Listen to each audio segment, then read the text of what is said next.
Hey guys, what up? It's NejiYGO here. Today I just wanted to kind of do a video for you guys where I explain how my Seattle regional experience was and just talk to you about where I think the meta is at right now and what I think of the game. So yeah, before we get into it, don't forget to give me a like, comment, subscribe, all that fun stuff. Check out the merch in the bio. We got some cool shorts and a hoodie and a t-shirt, I believe. All pretty dope, and yeah, we're working on some new designs with it, but the short's cool, so don't forget to check them out. Thanks, let's get into it. All right, guys, so let's get into it here. So I'm just going to be doing a quick deck profile, just talking about some of the cards I chose and why I chose them and how they performed real quickly, and then right after that, I'll just kind of talk about real quick what I think of some cards in the format and how this format's going to be played.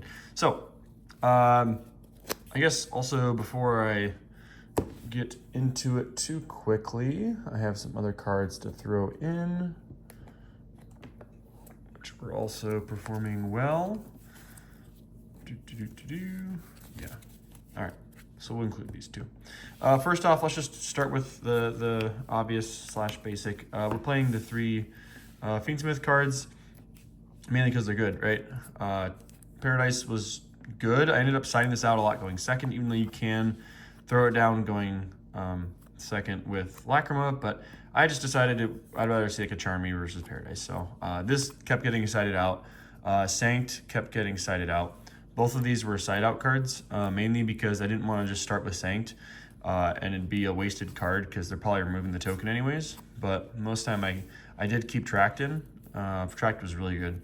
And like going first, obviously I kept all three of these in, but it was really insane because every time with Engraver, if I had one of these, obviously you start with one of these first, but having Engraver searching Sanct felt really good. I got drolled a bunch of times and searched Sanct, and I just did full combo anyways underneath droll. So that was really fun, and I won those games every single time. So next up, there didn't actually come a scenario where I was able to use droll myself, where they charming me. Ironically, I did not get Fluid once the entire 8 rounds that I played, which was really weird. I got Paralied a couple times, but I never got Fluid, which you'd think, oh, hey, if you're playing Unchained and you get Fluid, you win, right? Well, you'd think that, but no. We're playing the one Lurie, we played 2 Lacrima, actually. We had to return it to Brandon. He let us borrow it, but yeah, we run this lineup with 2 Lacrima. 2 Lacrima felt pretty good because any of the Fiendsmith stuff really gets you into your Unchained stuff. So in hindsight, if I were to continue playing this in this format, I would probably be okay with just upping Lacrima to 3 and just maximize like 3/3, right? And then keep the spell ratios, because Fiendsmith, even though it was susceptible to like Bestials and stuff, it still felt really good to actually have Engine really consistently. So, and then we did play the 2 Imperm. Imperm felt okay. I saw enough to where it was like useful, I suppose. Still kind of on the fence about this. K9 VS, it was actually good. Like I used it to just turn off some stuff, especially the K9 stuff. Since if they didn't make it with Izuna, or sorry, not Izuna, Lupus. If they didn't make it with Lupus, Imperm felt really good. But most of the time they had it with Lupus, so I couldn't target it. But Imperm against every other deck felt great, especially the rogue decks. Next up, we're playing 3 copies of Droll. Droll was really there to counteract the Fua and the Ashes, right, of course. But the Droll, I'll save it for more hand trap talk, but it wasn't as great, honestly. I really wish I didn't play it because, ironically, I didn't get Fluid. But if I did, then maybe this would have been useful, seeing it in hand. But yeah, in theory it was there, but never saw it when I got Fluid. Okay, next up, the trap lineup, which is just these. I just decided to go 2 of the Reborns and the 1. This was like clutch. All of the games that I won, all 3. Like you just, and even like all the games I lost were game 3s, except for the first round. And I had a Abominable set, and I would just like float and then reborn like a Shivara, set another one from deck, and then just keep playing, which was awesome. Like the grind game with the traps, really good, as I'm sure you know. 2 Aruha, 1 Sarama, 1 Abominable Unchained Soul, 2 Shivara, so 2 Red Dog, 1 Blue Dog. This lineup, pretty standard. I decided some people weren't playing the Unchained Soul. I can't live without it because there's a lot of lines that you can break boards because of this card, especially if you have this girl,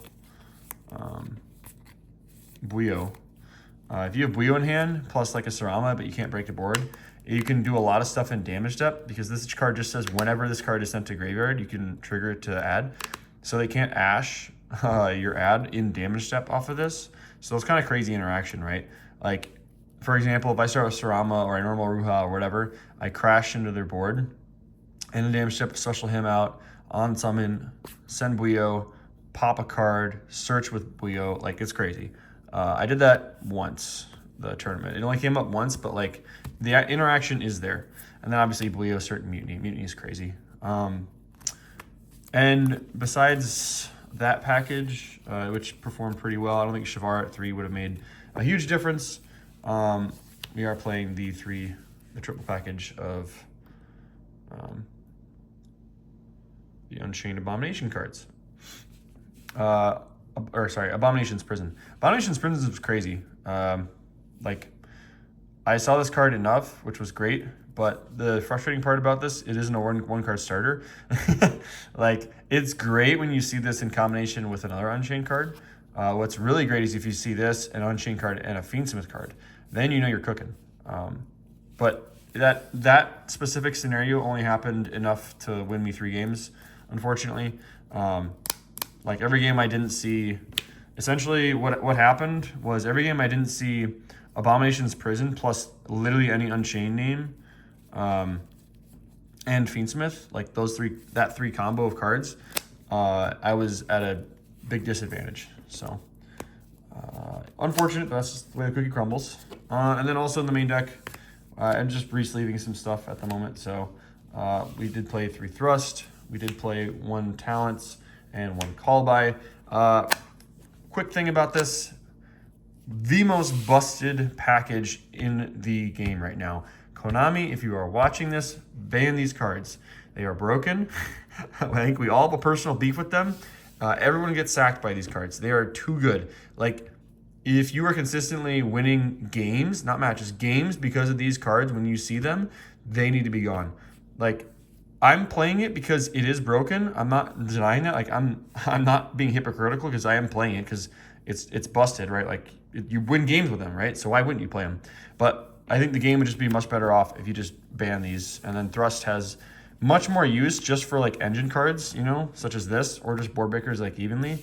But you can't just go like, oh yeah, turn 1 and I draw talents. I'm just gonna rip your hand and then win the game because I'm drawing your 1 engine card that let you play through my board. Or I'm just gonna call by your hand trap and then just win the game anyways, right? So, or even like a board piece like Heavenly Spheres, right? It's just, it's crazy. But Thrust performed pretty well for me. Really good.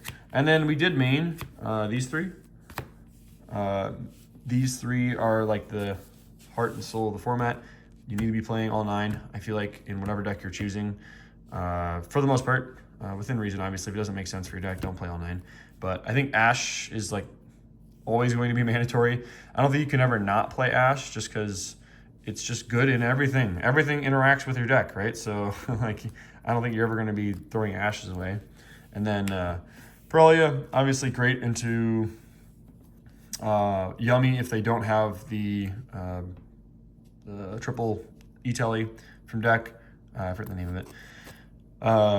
Yeah, great into K9 VS, all that fun stuff. Very mid, very low impact into Draco Tail though, so watch out for that. And then Fua just covers pretty much everything, right? Like, it covers Yummy, it covers Draco Tail, it covers K9, not as much K9 Vanquish Soul, but still does cover it. So just really good hand traps to be made in this format.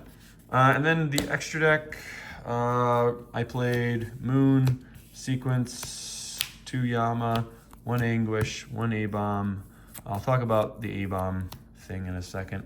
1 Rage. We did play 1 Rage.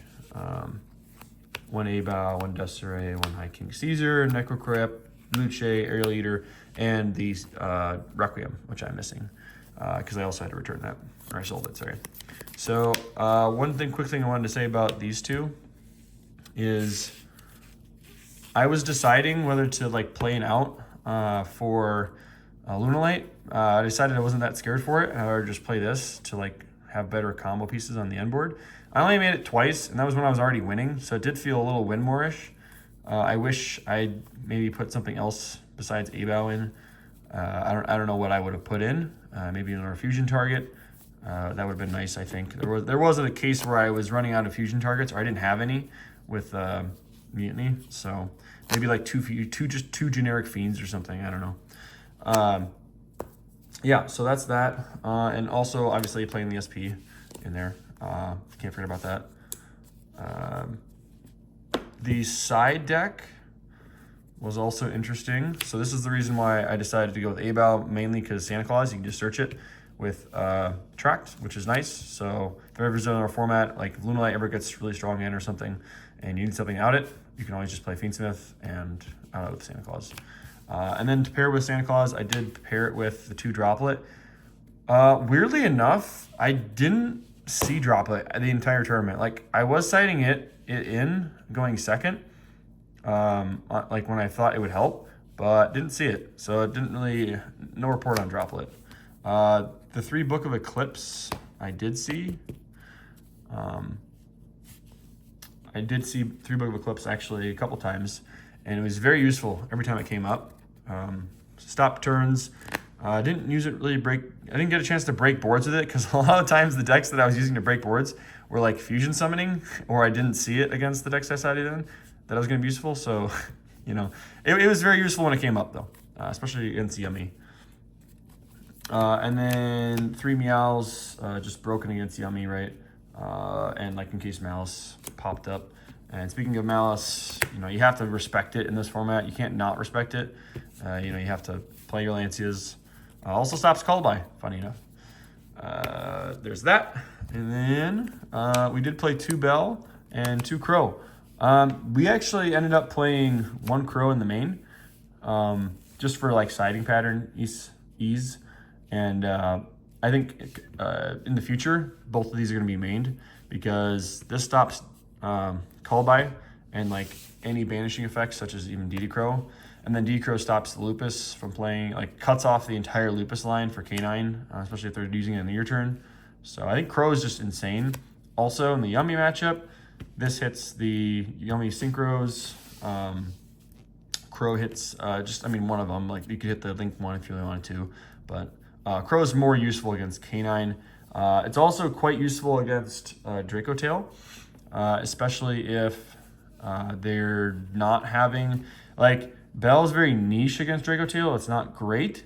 There's a very small number of spots that Bell feels great against Draco Tail, but, you know, I don't know, like, if for whatever reason they're going, they only have like 5 mana, or not 5 mana, they only have Altharion as a trigger, which, you know, like almost never happens. But if they only have Altharion as a trigger, then yeah, I guess you could use Bell. But Draco Tail is just, it's okay.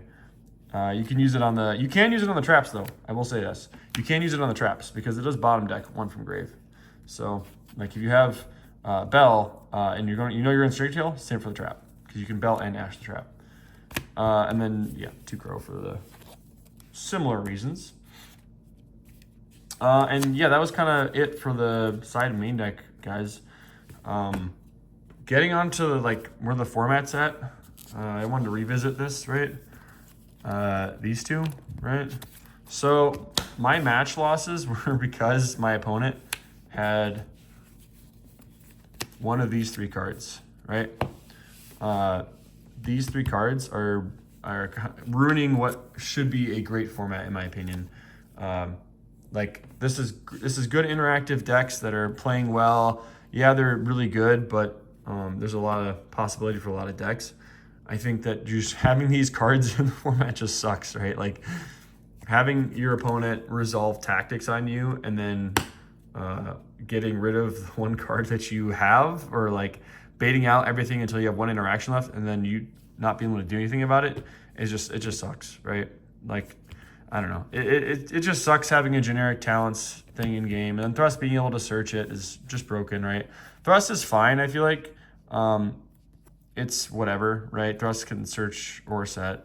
But I think if this is gone, Thrust is significantly less impactful.